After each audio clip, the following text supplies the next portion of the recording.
Imagine buying your dream home, moving in, and finding out your neighbor has been secretly stealing from you for years. Not food, not electricity, your water supply. Now imagine that same neighbor ending up broke, fined, and forced out of his own house. All because of one simple move I made. This is the story of how I turned the tables on a greedy old man who thought he could leech off me without consequences. That if you've ever dreamed of giving a selfish, entitled person the karma they deserve, smash that like button right now. Subscribe for more real revenge stories, and let's dive into one of the most satisfying moments of justice you'll ever hear. I live in Asia, in one of the busiest capital cities you can imagine. And recently, after years of saving, I finally bought a house. Now this wasn't just any house. It belonged to old family friends. They hadn't lived here for 3 years, and they needed money urgently. Because of that, I got the place at a steal of a price. But there was a catch. The house was half finished, like a project someone had walked away from mid-renovation. The main door didn't even have a proper lock, just a cheap padlock hanging on it. And worse, there wasn't even a front gate. That meant anyone could stroll right into my property as if it were a public park. I should have known right then that this neighborhood was going to be different. The very first day I moved in, I walked into the garage and found a motorbike parked there. Not mine. Not my friend's. Just someone's random bike. Like my property was a community parking lot. I dragged the bike out onto the road, shut my door, and had a gate installed the same day. That night, some angry guy came knocking, demanding his bike back. I ignored him. Through the window, I watched him curse, kick the gate, then leave with his bike after 15 minutes. It was unsettling. But I told myself, okay, maybe this is just one crazy incident. Maybe it'll get better.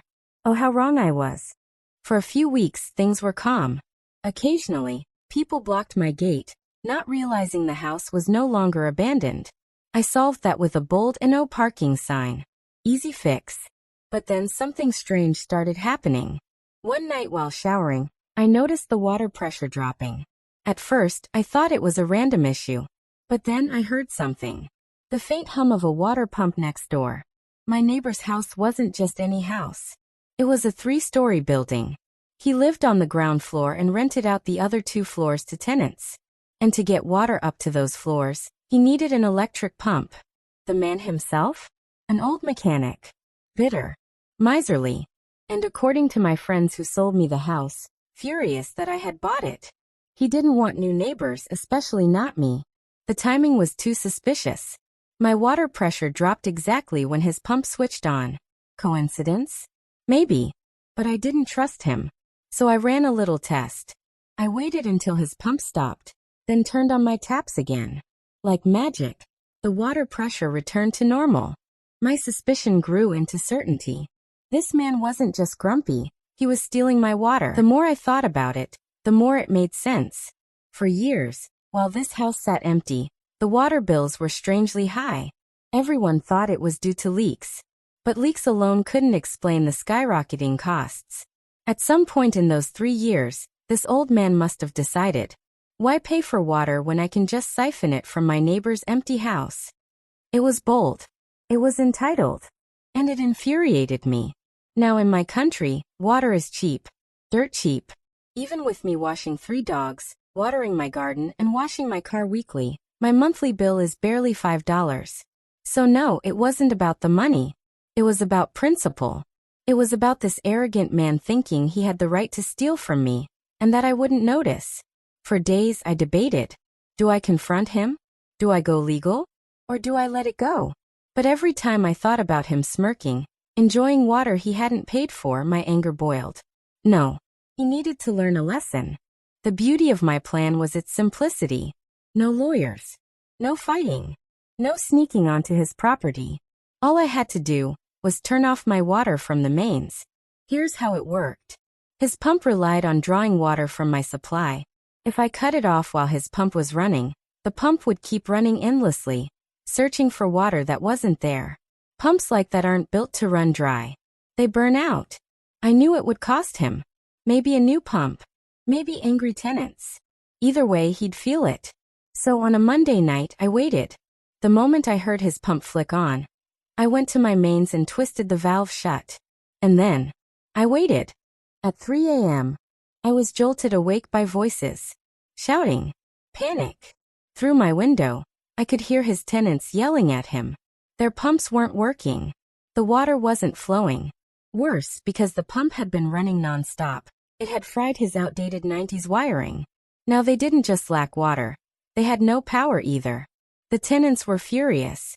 And in my country, the law is clear. Landlords must provide water and electricity. Cut those off, and you're in serious legal trouble. By morning, one tenant had packed up and left. The others called the police and lodged formal complaints. The result?